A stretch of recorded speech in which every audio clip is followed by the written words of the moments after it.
solution. Hi guys, Ms. Shearhart here, and today we're going to be talking about taking molar concentration. This is the most common way that concentration is stated. So when the word is concentration, it's not usually referring to those other calculations that we did before. Usually it's referring to concentration in moles per liter, which is the same as writing the units mol per liter or mol/liter, or just capital M, or mole times liter to the -1. This is all moles per liter. So for example, a solution contains 9.53 grams of magnesium chloride dissolved in 500 milliliters of solution. Calculate the concentration. They mean the molar concentration. So first we calculate the number of moles of magnesium chloride, 9.53 grams, and then our molar mass is 1 mole per 95.21 grams. Our grams cancel out. We have 0.100 moles.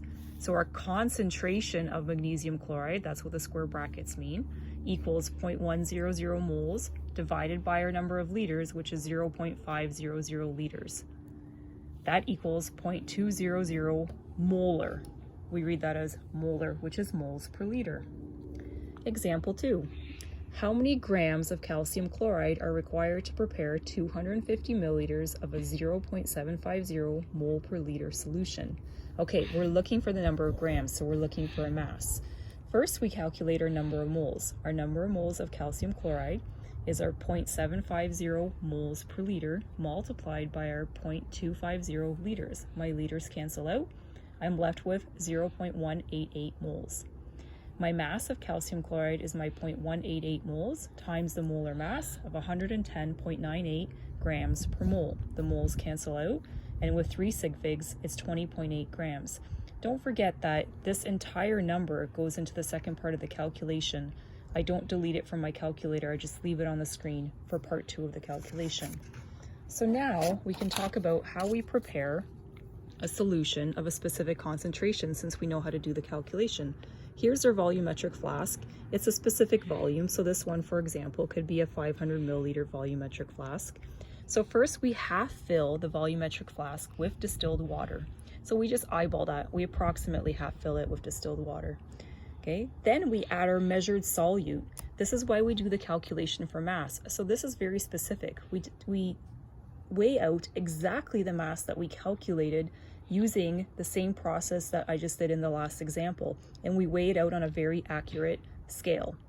So we add that into our volumetric flask into here using some sort of funnel, and our next step is we swirl the flask to dissolve. Once all the solid has dissolved, we wait until the solution is at room temperature. So sometimes the solution gets hot or sometimes it gets cold, so we just feel the side of the flask with our hand, and if it's hot or cold, we have to wait. Sometimes we have to wait a whole day for it to get to room temperature. Step 5, we add distilled water to the line. Just as the line approaches, we carefully use a dropper.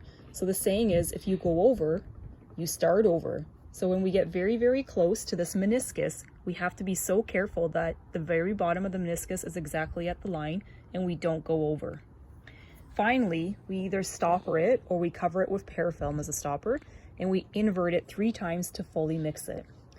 Okay, so now you can pour your solution into a beaker to pipette it, or you can store it for later use because you have an exact concentration, a very specific solution that you made very, very carefully to be able to use in a chemistry experiment. See you next time.